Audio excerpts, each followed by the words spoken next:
Leave nothing but footprints. Take nothing but pictures. Kill nothing but time. This quote is often referred to in regards to travel, but I think it has a meaningful connection to the belongings we own. So often we move through lives gradually collecting and amassing more stuff. Whether it's the art projects and plastic athletic trophies from our early elementary school days, to the items we purchased for our first apartment, to the gradual additions of items as life progresses. Our stuff somehow manages to multiply, and before long, it can feel overwhelming if left unchecked. When we keep and hold on to so much, it can be really tough for us to remember and value everything we have. Fortunately, regardless of our age, if we shift our way of thinking, we can stop this cycle of blind collection from making us unhappy or burdening us with more than we can handle.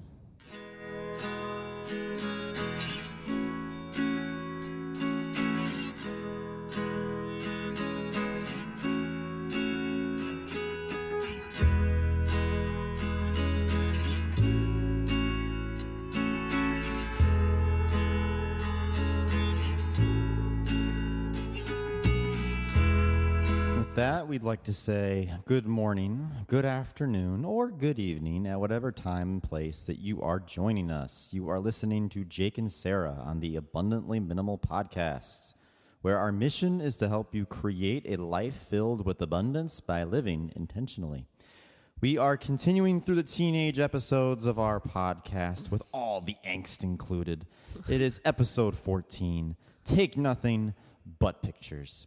In this episode, we are going to dive into the problem of the stages of collection through life, with all the aforementioned teenage angst and midlife crises included. Specifically, we will look at how we accumulate all kinds of stuff throughout life and why we choose to keep it. Or as I like to say, why we gather a lot of crap and why do we keep taking a whiff. Then we will try to figure out a solution where we are breaking the attachment from these items, and we're looking at what it figuratively looks like to take nothing but pictures. So with today, we're going to be, I think, starting off talking about the different stages of life. And now this is going to depend probably where you're listening from, what your background is. There's many different ways that people are raised and grow up. But in general, from our experience, using our experience and then those that we know, we feel like there's a couple general stages of life, and each stage in life is characterized by different kinds of stuff that you accumulate. And if we're not careful, this can just kind of build up over time.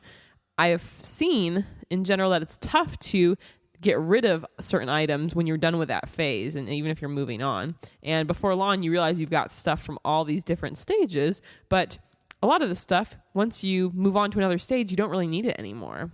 So I think we'll start out kind of talking about those. Yeah. So one thing that all people have in common is we all start off as children. I know that's a painfully obvious point, but in these stages here, you start off in childhood, and you probably at some point, or even if you got rid of it, they all had artwork from school or projects or certificates and participation awards. I had a lot of those participation awards. I wasn't very good at whatever it was that we were doing, but hey, you know.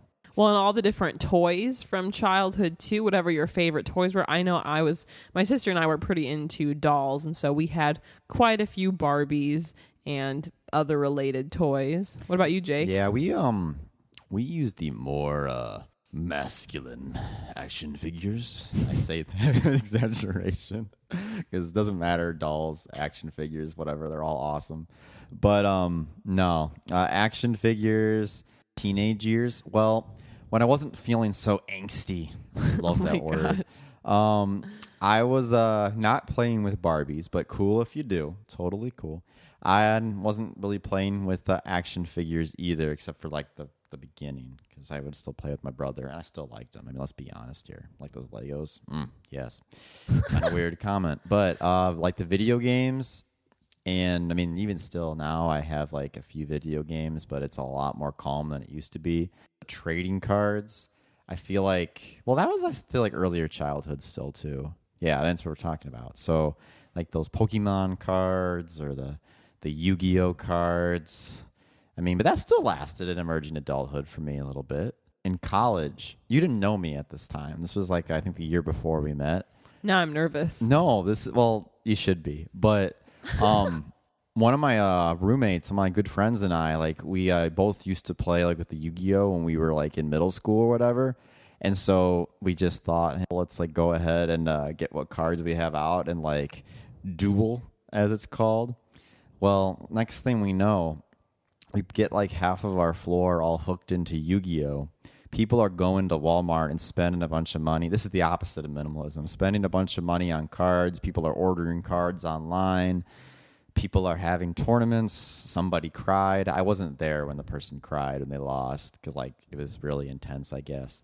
I mean, Wow. people literally lost their minds. We had like stacks of cards. Like there was like this one side table where there was like stacks of cards that were just there.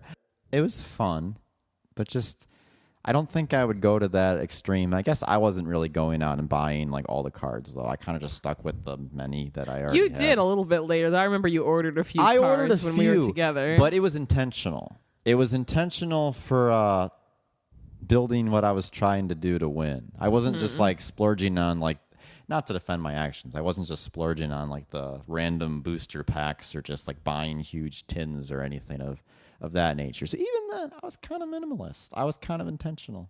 I'm not sure about that. But regardless, emerging adulthood, once someone graduates high school or college, you kind of move into the next stage where there's a lot more independence. Maybe you are working a job for the first time and start to kind of have the fun of being able to spend your own money. I know that can be kind of exciting. And then also the idea of if you're moving out or living on your own, accumulating things for your space. And so I think oftentimes when people go off to college or in their first place, there's a lot of stuff that's purchased there. It's like your first set of dishes, your first, whatever it is.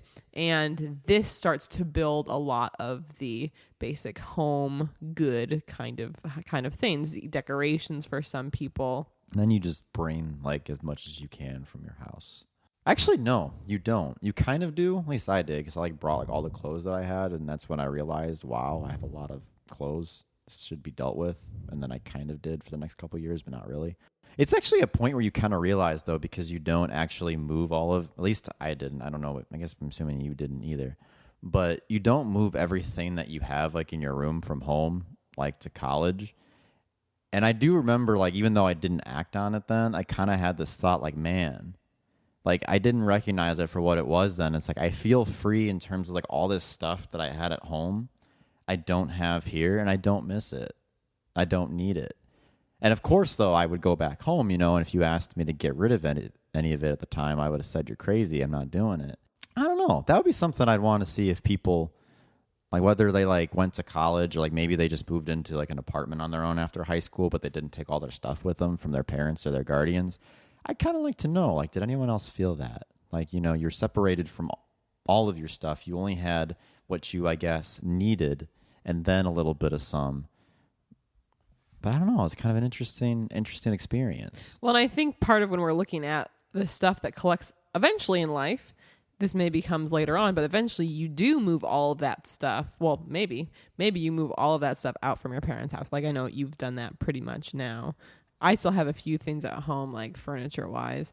But regardless, marriage is another layer, or if you're moving in together with a significant other, you've got suddenly two sets of a lot of things and deciding how to navigate that. Maybe you are purchasing some stuff together. I know for many, having a wedding, if you're doing like a bridal shower or even a wedding registry, that's a way that you get a lot of stuff added in to your mix of items. And I can't really speak from experience because personally we did not do a wedding registry, but I know, like hearing my parents talk about it, or other family members, there were things that they got for their wedding registry, and it's stuff that they literally never used or very rarely used. And so I'm guessing that is relatively common. Well, I feel like too, especially you have like a bigger wedding, you feel like you have to have enough on there for like all the people that you're inviting to get. Maybe I'm totally off base on that. Yeah, because we have no idea. We do our own thing. That might kind of mean then like, oh, I need to add like a few extra like towels on there or something, so that way everybody can get something off the registry. So at least I know I'm getting something you think that you want versus like something completely out of left field, so to speak. I don't know though. Like we said, there is a funny scene in the movie 27 Dresses. I haven't seen that movie in a long time. I did enjoy that quite a bit though. And there's a scene where it's Katherine Heigl and James Marsden are in a store, and like they're just kind of, I think James Marsden is like randomly scanning funny things to end up on the registry for another couple, and just sort of making light of it. Just, oh, this is the fancy chicken lamp that they'll look at, I mean, just looking at the sentimental side of things we put onto it, like, oh, this is the casserole dish that they're going to make the family meal in. I mean, I don't know. But I think the idea of a registry even can be kind of idealistic. Like, maybe there are certain things that are actually quote unquote needed, but then I think a lot of it's just kind of like fun stuff. It's like stuff you think that you're gonna use like in a different reality than you actually live into. Let's just simplify it there. You think is where you dream of using this stuff, but like in actual reality, you're really not going to. So yeah. Well, and I still stand by. I think one of my favorite decisions we did during the wedding planning process was to not do a registry, because just being upfront, like we were coming from apartments that previous semester. And we had the quote-unquote essentials. Some people did choose to give us very nice gifts, which we appreciated, and a lot of them were pretty heartfelt. And some things we honestly didn't even, I guess, know that we wanted, sort of. Like one just random thing, we got this really epic wood cutting board. And it's like, oh, that's awesome. But most of the gifts were cash or check.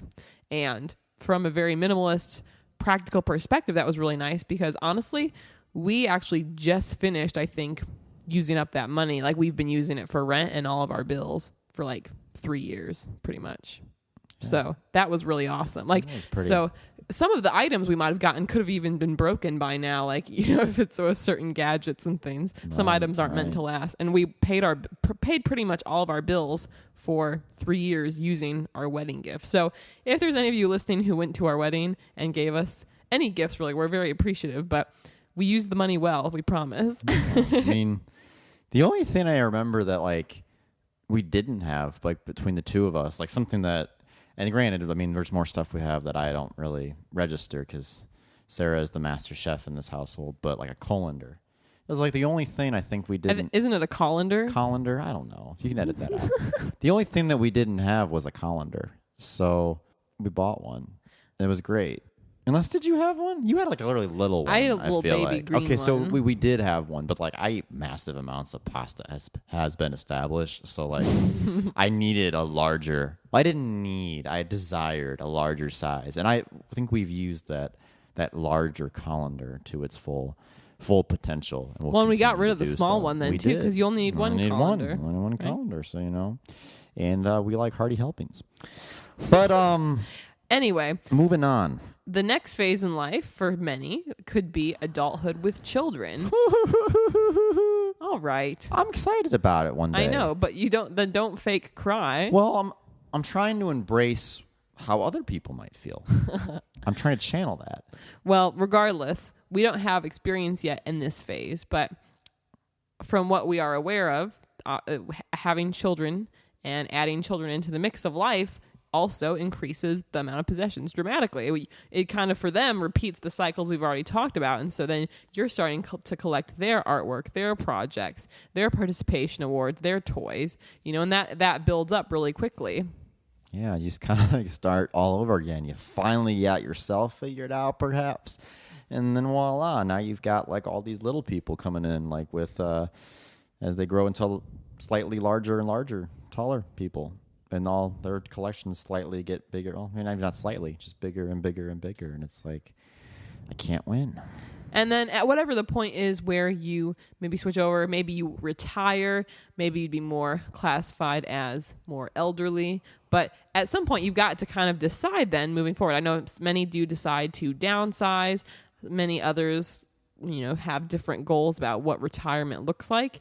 But that's another phase in itself where, again, you maybe have more time for yourself if you are retired. With that, maybe you're trying to deal with some of this stuff now, or maybe you just kind of keep adding on to it, and it feels like maybe you'd like to have more mobility and be able to travel a little bit more, or be able to downsize, move into an apartment. But when you have built up so much stuff over time, I think sometimes maybe people feel trapped in their own spaces, like, well, I can't move, I've got too much stuff.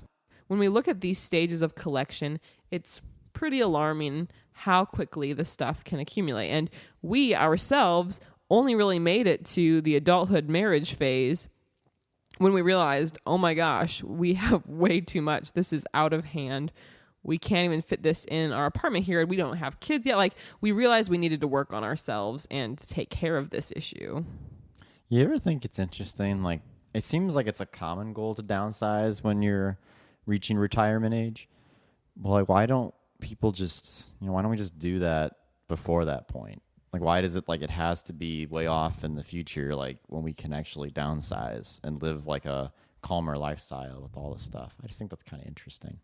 Well, I think it's easy to get misguided, because even though maybe we acknowledge that money doesn't buy happiness, it's easy to think about the amount of stuff and wanting to keep up with the Joneses or whatever that is, or trying to continuously desire the newest, latest item of things. It's just really easy to keep doing what you've always been doing, which is consuming and collecting more.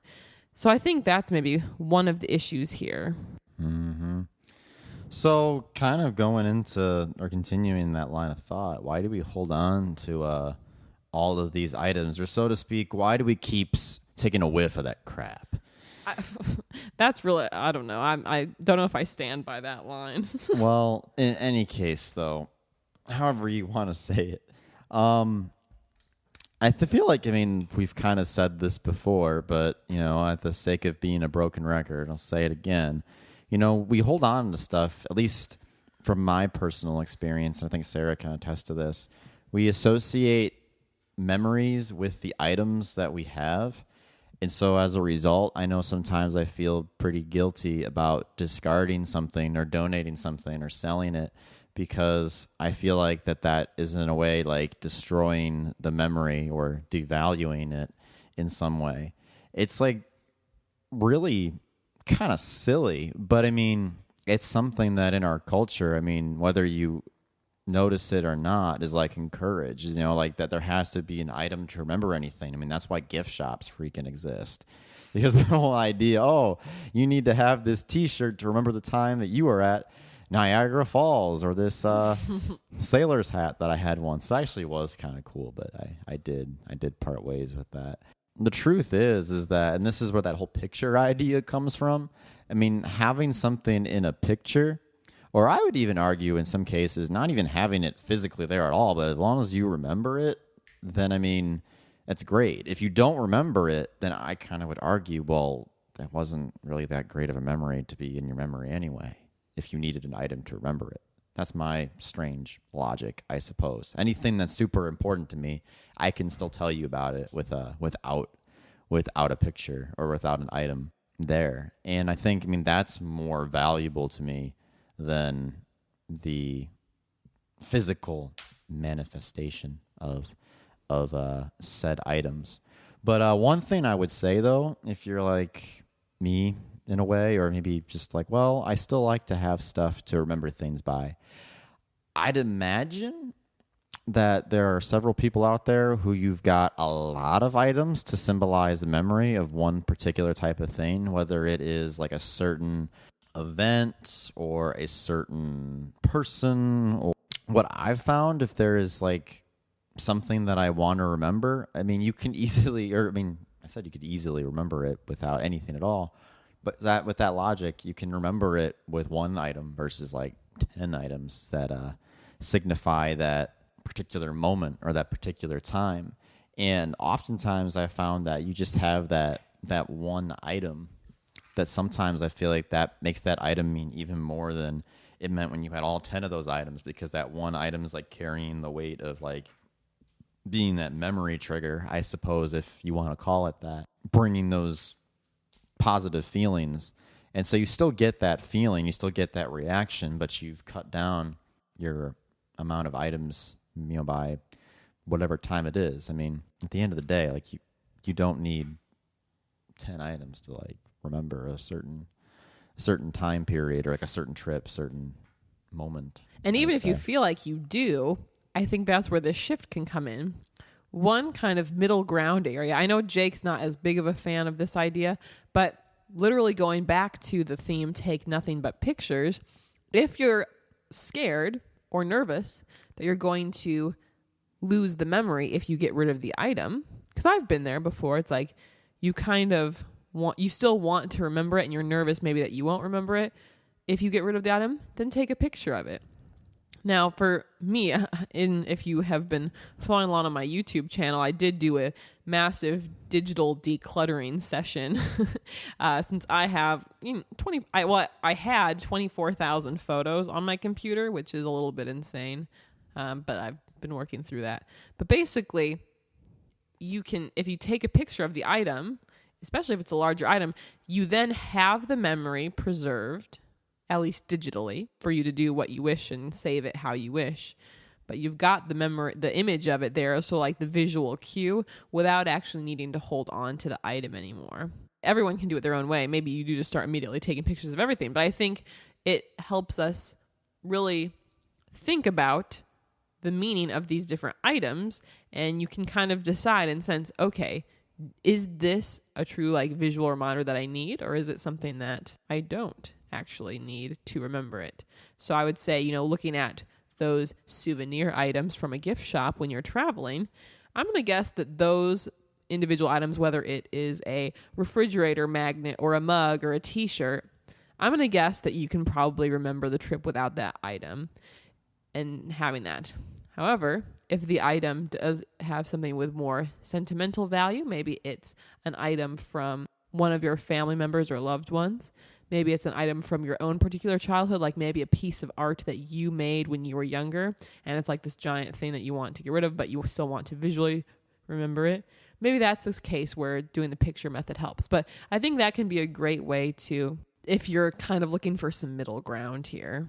Yeah. And I mean, I'm not against taking pictures of things. I did take some pictures of, I think, a handful of items that I've let go thus far. But I just know, for me, I'm not going to go back and probably look at that picture. And I feel like that's just then, for me, it creates this feeling of I haven't let go of my attachment to it if I've still got this picture of it. I mean, I got rid of it, but now I've got this picture because I still feel kind of pulled by it. So that's just my personal view on it. I'd be lying if I said I didn't have any pictures of things that I've discarded. But I mean, yeah, you can kind of approach it however you want to do. Sure. And so I think then let's talk more about how we break that attachment. I think the first thing to do is to, if possible, avoid the opportunity to form attachment in the first place. So if you have more of a preventative mindset on this, that can help. Was that your idea? Yeah, it sounds so good you thought it was yours, didn't you? Well, no, you put it in front of my items instead of at the end with your other items.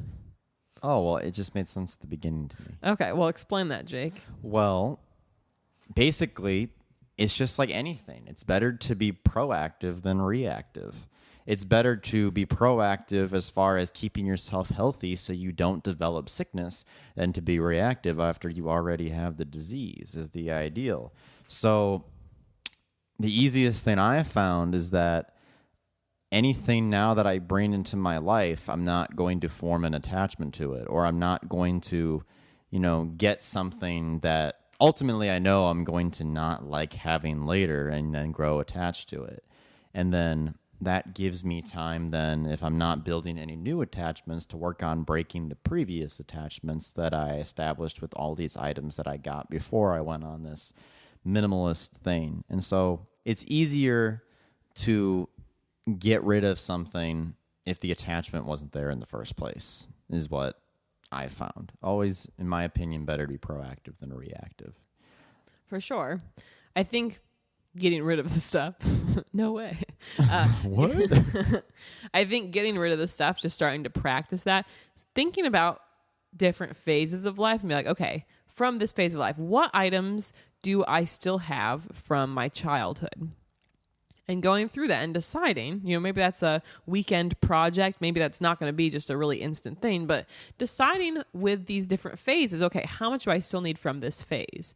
And then being able to move on. So I think childhood's an easy example. I'm guessing many of us do have something from our childhood. I'm not saying get rid of all of it, but help decide like what's important to you from that time.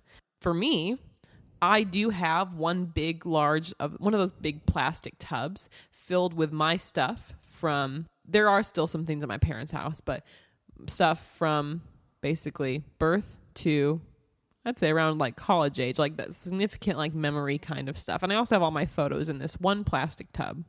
And so for me, kind of my objective or goal is that anything from my childhood, I want to fit in that box. Number one, I know where it is then. It's not spread out over a lot of different areas. Number two, it's in this one plastic tub, so it's easy to manage. I can easily go through and find some of those things I'm thinking about if I'm wanting to bring them out or show them to someone, whatever it is. It's protected there, so I'm not at risk of losing something of value because it's not like there's so much stuff that I can't protect it all because there's just too much, and then knowing where things are. So I feel like for me, that's helpful to kind of think about it. Okay, I've got this one box. What are the most important things that I'm going to put in this box?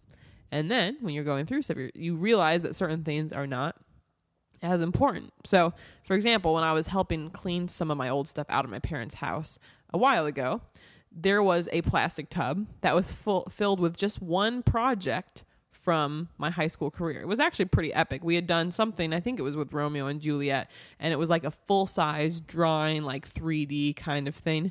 I mean, this is taking up a whole plastic tub for this one project. So I took a picture of it because it was pretty cool, and I had some good artists in my group. Then we got rid of it.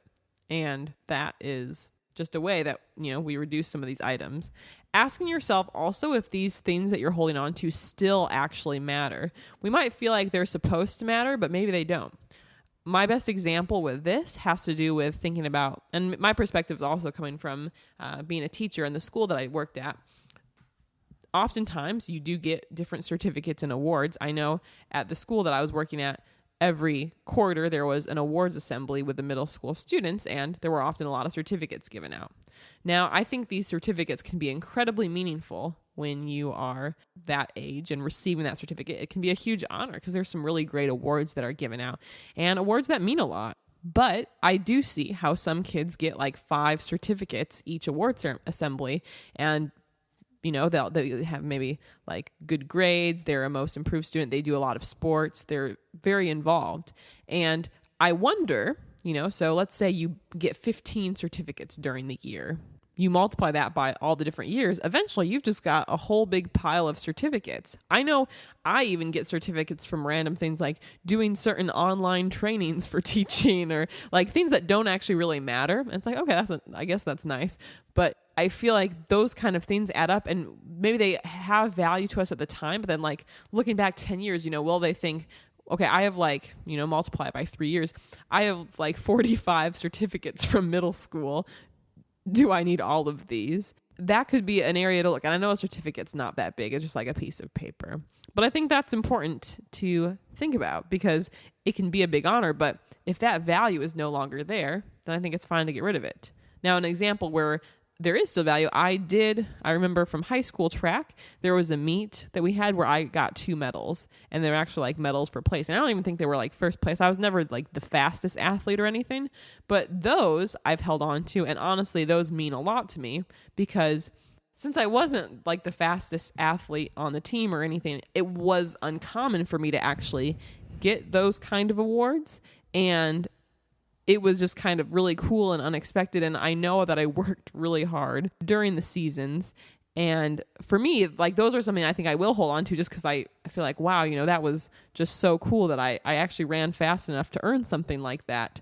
And since it was kind of rare for me, that those seem like more special then. So it ultimately, the meaning is just kind of whatever meaning that you put on them. And so I think you have to really question yourself on what the meaning is. And I think it's fine to have attachment. I think it's fine to have meaning.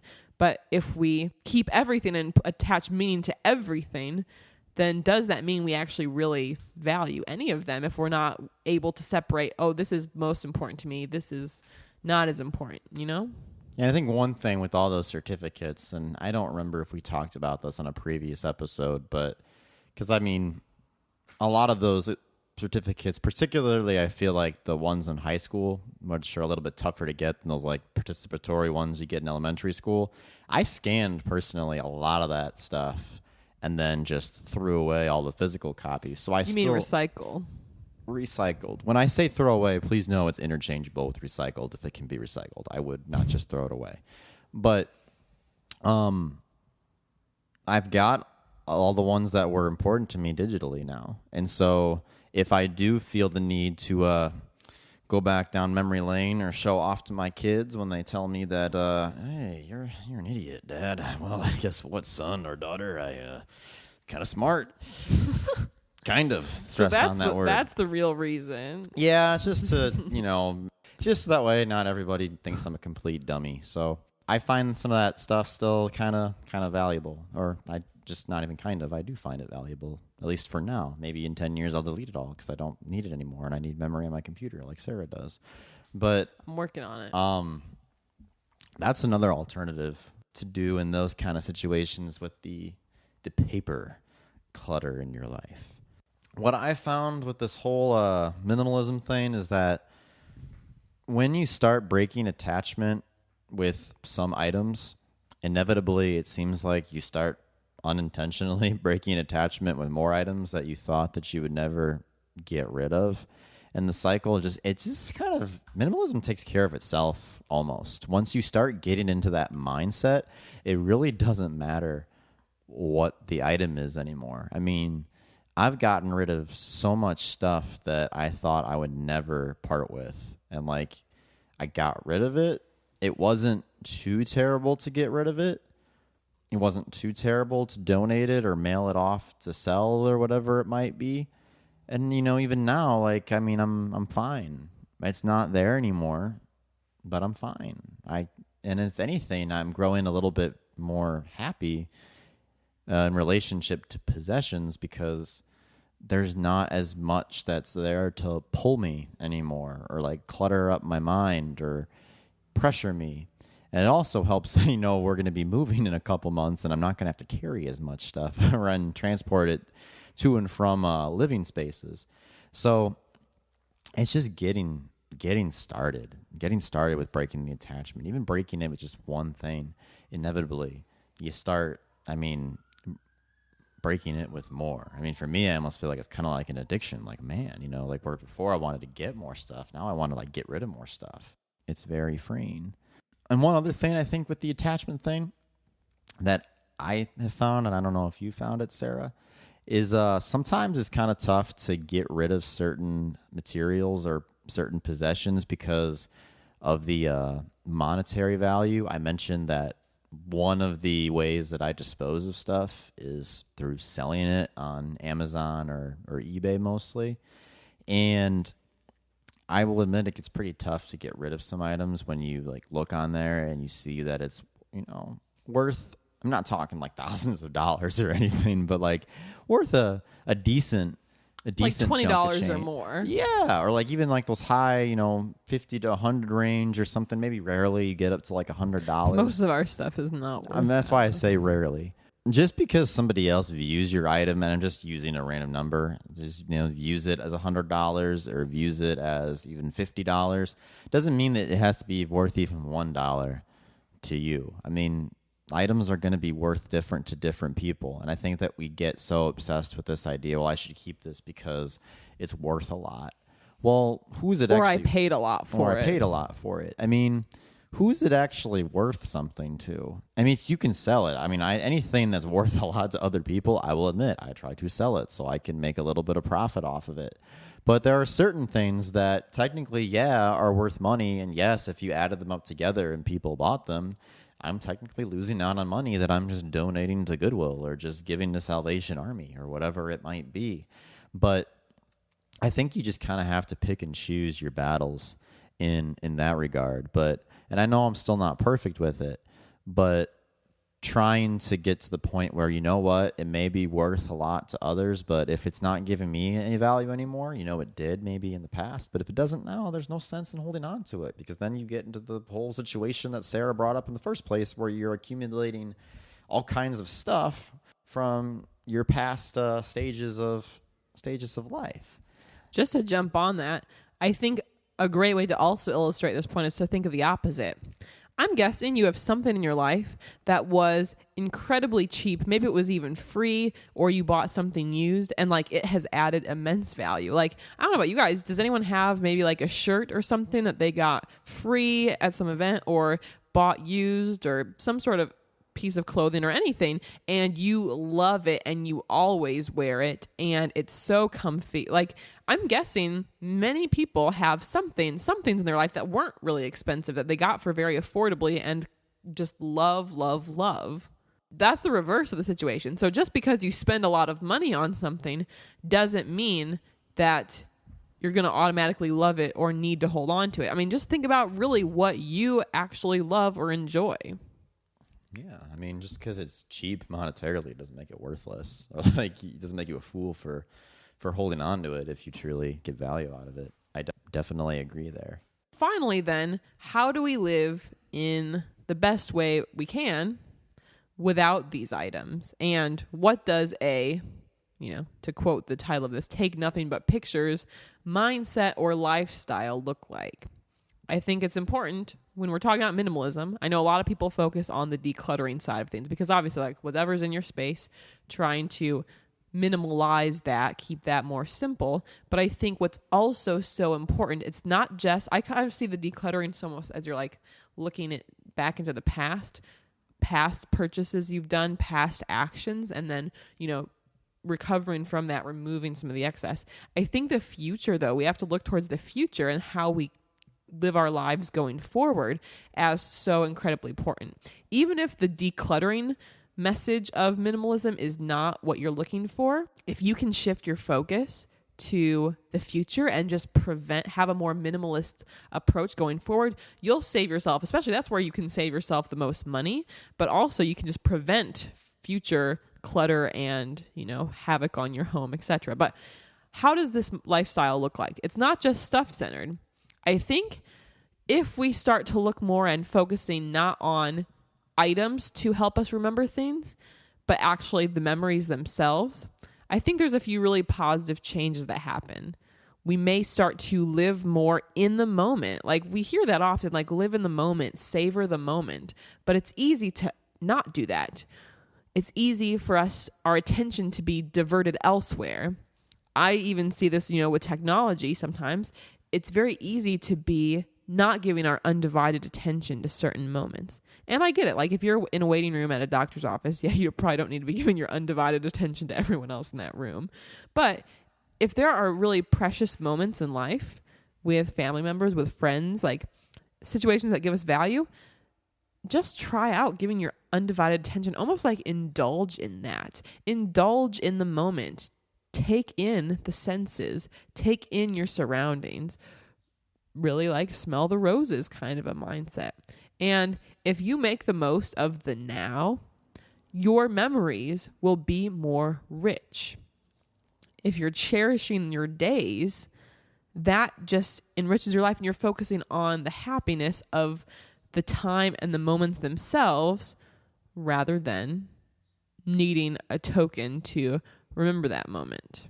Moving on to more of a stuff perspective then, if you are about to bring certain items into your home, maybe you do want to think more about the value of those in and really deciding do I need this to help me remember?